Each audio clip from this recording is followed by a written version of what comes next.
সবার সম্মানিত সভাপতি মহানগরী সংগ্রামী আমির জননেতা জনাব নুরুল ইসলাম বুলবুল, আজকের অনুষ্ঠানের প্রধান অতিথি মজলুম জননেতা সাবেক এমপি বাংলাদেশ জামাত ইসলামের সংগ্রামী সেক্রেটারি জেনারেল, জুলাই আগস্টের গণঅভ্যুত্থান আন্দোলনের অন্যতম সেনানায়ক শ্রদ্ধাভাজন অধ্যাপক মিয়া গোলাম পরোয়ার, আজকের অনুষ্ঠানের সম্মানিত অন্যান্য অতিথিবৃন্দ, মহানগরীর নেতৃবৃন্দ, সুধীমণ্ডলী, উপস্থিত আজকের অনুষ্ঠানের ভাই এবং বন্ধুগণ, আমার একান্ত প্রাণ প্রিয় সাংবাদিক ভাইরা, আসসালামু আলাইকুম ওয়া রাহমাতুল্লাহি ওয়া বারাকাতুহু। 14 ডিসেম্বর 16 ডিসেম্বরের মাত্র একদিন আগে একদম বিজয়ের যখন প্রান্তিক পর্যায়ে আমরা উপস্থাপিত হয়েছি আমাদের প্রিয় মাতৃভূমি বাংলাদেশ, সেই সময় যখন তারা বুঝতে পেরেছিল এই বাংলাদেশকে আর কোনোভাবেই দমিয়ে রাখা যাবে না,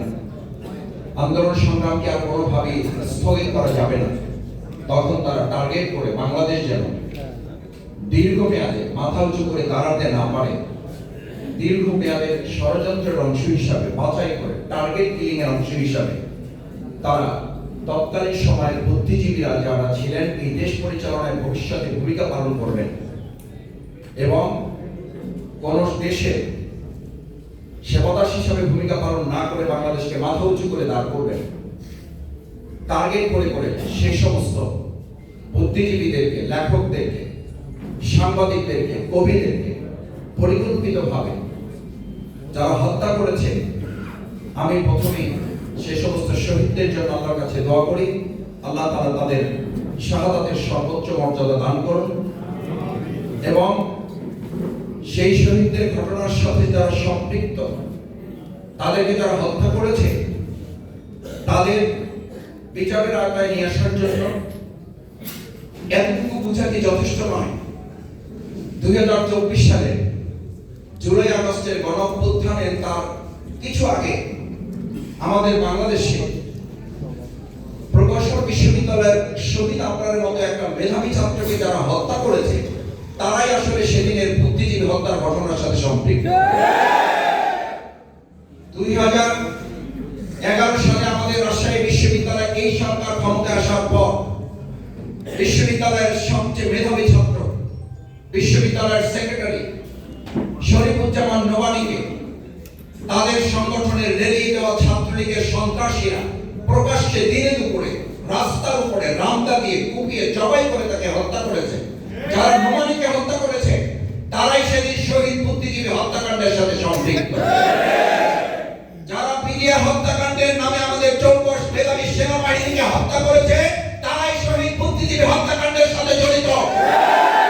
যারা মতিউর রহমান নিজামী, আব্দুল কাদের মোল্লা, আমাদের শহীদ মীর কাসেম আলী মিন্টু, আমাদের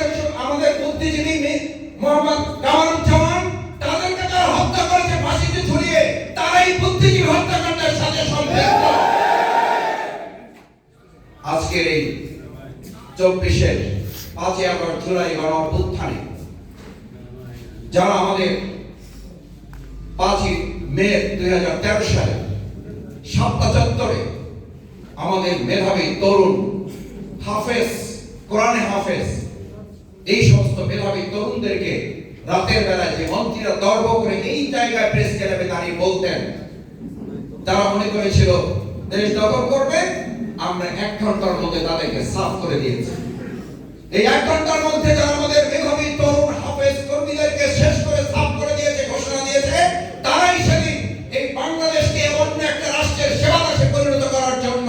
স্বাধীন হয়ে যেন একটা পঙ্গু রাষ্ট্র হয়, একটা অটিস্টিক স্টেট হয়, একটা প্রতিবন্ধী রাষ্ট্র যেন এটা হয়, তার অংশ হিসেবে সেদিন আমাদের বুদ্ধিজীবীদেরকে হত্যা করেছে যারা, তারাই সপ্তাহ চত্বরে মেধাবী আলেমদেরকে হত্যা করে বাংলাদেশকে পঙ্গু রাষ্ট্র করার চিন্তা করেছিল। ভাইরা, প্রধান অতিথি কথা বলবেন, আজকের অনুষ্ঠানের সম্মানিত সভাপতি কথা বলবেন।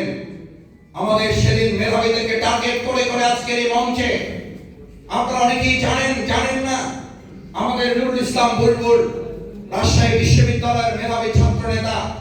2013 সালের আন্দোলনে তাকে টার্গেট করে গুলি করে তার পাকে পঙ্গু করে দেওয়া হয়েছে। টার্গেট করে মেধাবী ছাত্র নেতা দেওয়ার হোসেনকে রিমান্ডের পর রিমান্ড দিয়ে তাকে হত্যা করার পরিকল্পনা তারা করেছিল, আল্লাহ তাকে বাঁচিয়ে দিয়েছেন। টার্গেট করে করে তারা কামাল হোসেন সহ এখানে নেতৃবৃন্দ তাদেরকে হত্যা করার উদ্দেশ্যে বহুবার গ্রেফতার করে বাংলাদেশকে আরেকবার তারা পঙ্গু করার জন্য সিদ্ধান্ত গ্রহণ করেছে। আজকে শুধু এতটুকু বলতে চাই, 2009 থেকে শুরু করে 2024 সাল পর্যন্ত যারা বাংলাদেশকে একটা পঙ্গু রাষ্ট্র করার জন্য মেধাকে বিক্রি করে দিয়ে আজকে প্রায় আপনি বলতে শুনবেন, আমার ছেলেটাকে আমি নিরাপদ এবং মেধার রাজ্যে রাজত্ব করার জন্য বাংলাদেশে রাখতে চাই না, আমি তাকে বিদেশে পাঠিয়ে দিতে চাই। কেন? বাংলাদেশের সেই 15 বছরের আওয়ামী ফ্যাসিস্ট খুনি মেধাহীন একটা সরকার, কোটার সরকার, তাদের মূল পরিকল্পনায় ছিল বাংলাদেশকে মেধাহীন করে এটার মাথাকে নুয়ে দিয়ে সেবাদাস এবং অঙ্গরাজ্যে পরিণত করার জন্য মেধাহীন একটা রাষ্ট্র করতে চেয়েছে। বাংলাদেশ জামাত ইসলামী শহীদ বুদ্ধিজীবী দিবসে অঙ্গীকার করতে চায় মেধার ভিত্তিতে, সততার ভিত্তিতে, যোগ্যতার ভিত্তিতে, দক্ষতার ভিত্তিতে বাংলাদেশ বিনির্মাণ করব। জুলাই আগস্টের অভ্যুত্থানকে সামনে রেখে মেধাবী তরুণ শিক্ষার্থীরা বিজয় এনে দিয়েছে, এবার চূড়ান্ত বিজয় আমরা নিয়ে আসার জন্য সিদ্ধান্ত নেব। আসুন সেই চূড়ান্ত বিজয়ে মেধাবীদের নেতৃত্বে আমাদের শহীদ বুদ্ধিজীবীরা যে সুন্দর বাংলাদেশ রেখে গেছেন, আমাদের বুদ্ধিজীবীদের কাজে লাগিয়ে যারা আজকে এই রাষ্ট্র পরিচালনা করছেন এবং আমাদের বুদ্ধিজীবীরা যারা এখন আছেন তাদের মূল্যায়ন করার মধ্য দিয়ে